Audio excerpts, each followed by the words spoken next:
വേദിയിൽ ഇത്രയും നേരം മികച്ച ഒരു പ്രസംഗം കാഴ്ചവെച്ച ബഹുമാനനായ കേരളത്തിന്റെ മുഖ്യമന്ത്രി സഖാവ് പിണറായി വിജയന് നന്ദി രേഖപ്പെടുത്തുന്നു. അമ്മാതിരി കമന്റൊന്നും ഇങ്ങോട്ട് വേണ്ട കേട്ടാ. ഊരിപ്പിടിച്ച വടിവാളുകൾക്കിടയിലൂടെ നടന്നവനാണ് ഞാൻ. എനിക്ക് നേരെ കമന്റ് അടിക്കാനൊന്നും നീയൊന്നും വളർന്നിട്ടില്ല. എന്ത് കഷ്ടമാണ് എൻ്റെ മുഖ്യമന്ത്രി. എന്തൊക്കെയാണ് നിങ്ങൾ കാട്ടിക്കൂട്ടുന്നത്? നിങ്ങൾക്ക് രാവിലെ എഴുന്നേറ്റപ്പോൾ ചേച്ചി താങ്കളുടെ ഭാര്യ ചായ തരാത്തതിൻ്റെ ദേഷ്യം പുറത്തേക്കിറങ്ങി നാട്ടുകാരോട് കാണിക്കേണ്ടതുണ്ടോ? അതോ രാവിലെ ഉടുപ്പും ഷർട്ടും എടുത്തിടാൻ ചെന്നപ്പോൾ അലമാരിയിലിരുന്ന ഉടുപ്പിലും ഷർട്ടിലും ക്ലിഫ് ഹൗസിലെ ആ മരപ്പെട്ടിപ്പെടുത്തതിൻ്റെ ദേഷ്യമാണോ നാട്ടുകാരുടെ നെഞ്ചത്തോട്ട് തീർക്കുന്നത്? നേരത്തെ മാധ്യമങ്ങളോടായിരുന്നു. മൈക്ക് ദേഹത്തൊന്ന് ഉരസിയാൽ അദ്ദേഹത്തിന് നോവും, മാധ്യമങ്ങളെ തെറി വിളിക്കും. ഏതെങ്കിലും ഒരു വേദിയിൽ ക്യാമറ കണ്ണുകൾ കണ്ടാൽ കടക്കപ്പുറത്ത് എന്ന് ആക്ഷേപിക്കും. മദ്യപിച്ചെത്തിയ പാർട്ടി പ്രവർത്തകരോട് ഈ പാർട്ടിക്ക് ഒരു അന്തസ്സുണ്ട് കേട്ടോ എന്ന് പറഞ്ഞ് വരട്ടും. മുഖ്യമന്ത്രിയുടെ കോപം ഇങ്ങനെ പോയിക്കൊണ്ടേയിരിക്കുകയാണ്. ആളുകൾക്ക് നേരെ കോപിക്കുന്നത് എന്തിനാണ് മുഖ്യമന്ത്രി? 7.5 കൊല്ലം കൊണ്ട് ഭരിച്ച് ഈ നാട് മുടിച്ചു കഴിഞ്ഞു. സർക്കാർ ജീവനക്കാർക്ക് പോലും ശമ്പളം കൊടുക്കാൻ ഇല്ലാത്ത അവസ്ഥ. പട്ടിണിപ്പാവങ്ങളായ പാവപ്പെട്ട അമ്മമാരും അച്ഛന്മാരും 7 മാസമായി വീട്ടിൽ കൊണ്ടുതരുന്ന 1600 രൂപ പെൻഷൻ നോക്കിയിരുന്ന കാത്തിരുന്ന് കണ്ണ് കഴിച്ചിരിക്കുന്നു. വയറ് ഒട്ടിത്തുടങ്ങിയിരിക്കുന്നു. മരുന്ന് വാങ്ങാൻ നിവർത്തിയില്ല. ആ നരേന്ദ്രമോദി കൊണ്ടുവന്ന ജൻ ഔഷധി മെഡിക്കൽ സ്റ്റോറിൽ പോയി മരുന്ന് മേടിക്കണമെങ്കിലും നിങ്ങൾ തരുന്ന ആ 1600 രൂപയ്ക്ക് വേണ്ടി കാത്തിരുന്നതാണ്. മരുന്നില്ലാതെ പലരും കഷ്ടപ്പെടുകയാണ്. എന്തൊരു കഷ്ടമാണല്ലേ. സർക്കാരിന്റെ ദൂരത്തിന് കുറവൊന്നുമില്ല. നവകേരള സദസ്സ് കഴിഞ്ഞു, കേരളീയം കഴിഞ്ഞു. ഇപ്പോഴിതാ മുഖ്യമന്ത്രി മുഖാമുഖം കാണുകയാണത്രേ. മുഖാമുഖം കണ്ട് അങ്ങയുടെ ദേഷ്യം കാണാൻ ഞങ്ങൾക്ക് മനസ്സില്ല സഖാവേ. നിങ്ങളെ സ്നേഹിക്കുന്ന, നിങ്ങളെ പ്രണയിക്കുന്ന, നിങ്ങളെ ഇഷ്ടപ്പെടുന്ന, നിങ്ങളെ സഹിക്കുന്ന ഒട്ടനവധി സഖാക്കന്മാർ ചിലപ്പോൾ അങ്ങോട്ടേക്ക് വരുമായിരിക്കും. നവകേരള സദസ്സിൽ പരാതി കൊടുത്തതിന്റെ ഫലമൊന്നും കണ്ടു തുടങ്ങിയിട്ടില്ല. മലപ്പുറത്ത് എവിടെയോ ഒരു പോസ്റ്റ് എന്തോ മാറ്റിയിട്ട് കൊടുത്തിട്ടുണ്ട്, അതും 50 സെന്റിമീറ്റർ. അതല്ലാതെ മറ്റൊരു പ്രയോജനവും കാണുന്നില്ല. നവകേരള സദസ്സിന് വേണ്ടി കൊട്ടിയാഘോഷിച്ച് കൊണ്ടുവന്ന 1 കോടി ചില്ലുവാനം രൂപയുടെ ആ ബസ് ഉണ്ടല്ലോ, അത് ബാംഗ്ലൂർ എവിടെയോ കാട് പിടിച്ച് കിടക്കുന്നു എന്ന് കേൾക്കുന്നുണ്ട്. മ്യൂസിയത്തിൽ വെക്കാനും പറ്റിയില്ല, ടൂറിസത്തിന് വേണ്ടി ഉപയോഗിക്കാനും പറ്റിയില്ല.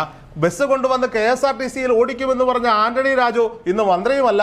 KB ഗണേഷ് കുമാർ വലിയ ആവേശത്തോടെ വന്നിട്ട് ഇപ്പോഴൊന്നും മിണ്ടാനുമില്ല.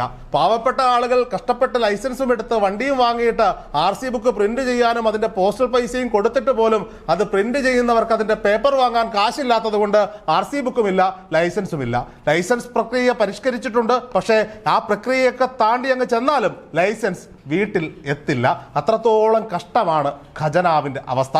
ഒരു ഡിപ്പാർട്ട്മെന്റും മാത്രമൊന്നുമല്ല, എല്ലാ ഡിപ്പാർട്ട്മെന്റിലും ഇത് തന്നെയാണ് അവസ്ഥ. പക്ഷേ സർക്കാരിന്റെ ദൂരത്തിന് കുറവൊന്നുമേയില്ല.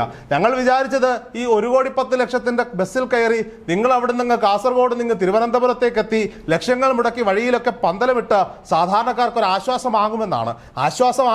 ആശ്വാസമായില്ല എന്ന് മാത്രമല്ല, അവിടെ വന്ന് അക്ഷയ സെന്ററിൽ ക്യൂ നിൽക്കുന്നത് പോലെ എന്തൊക്കെയോ അപേക്ഷകൾ നിങ്ങൾ വാങ്ങിവെച്ചു, എന്തൊക്കെയോ ടോക്കൺ കൊടുത്തുവിട്ടു, കോടികൾ നിങ്ങൾ പൊടിച്ചു. സ്പോൺസർഷിപ്പ് എന്ന പേരിൽ നല്ല രീതിയിൽ നാട്ടിലിറങ്ങി പിരിച്ചു. പിന്നീട് കേട്ടതോ മുഖ്യമന്ത്രി അടക്കം ആ 20 പുങ്കവന്മാർക്കും 21 പുങ്കവന്മാർക്കും രൂപ 35 ലക്ഷം രൂപ വീതം അക്കൗണ്ടിൽ കൊടുത്തത്തെ. എന്തിനാണ്?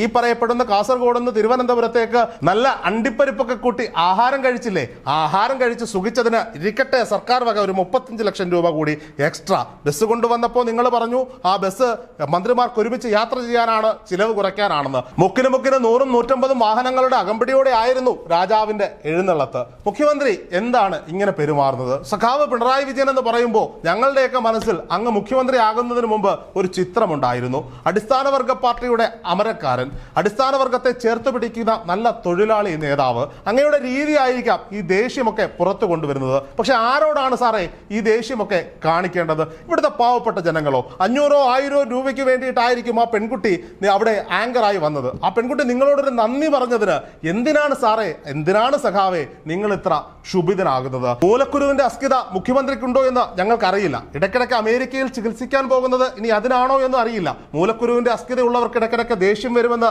കേട്ടിട്ടുണ്ട്. ഇനി അതാണെങ്കിൽ ഞങ്ങളങ്ങ് സഹിക്കാം. പക്ഷെ എന്തിനാണ് ഈ അമേരിക്കയിൽ ഏത് ചികിത്സയ്ക്കാണ് പോകുന്നത് എന്ന് നിങ്ങൾ തന്നെ വ്യക്തമാക്കണം. അല്ലയോ പ്രിയങ്കരനായ മുഖ്യമന്ത്രി, അങ്ങയുടെ കോപമൊന്ന് അടങ്ങണം. കഴിവില്ലെങ്കിൽ അതങ്ങ് സമ്മതിക്കണം. രാജിവെച്ച് പുറത്തു പോകണം. ഭരിക്കാൻ അറിയാവുന്ന ആണുങ്ങൾ താങ്കളുടെ പാർട്ടിയിൽ വേറെ ഉണ്ടാകും. ആണുങ്ങളല്ല, പെണ്ണുങ്ങളും വേറെ ഉണ്ടാകും. CPM തന്നെ വേണമെങ്കിൽ അധികാരത്തിൽ ഇരുന്നോട്ടെ, ഒന്നങ്ങോട്ട് മാറിക്കൊടുക്കുക. ആരെങ്കിലും നല്ല ആളുകൾ വന്ന് ഇതൊന്ന് ഭരിച്ച് നന്നാക്കട്ടെ. ഞങ്ങൾക്കിതേ പറയുവാനുള്ളൂ.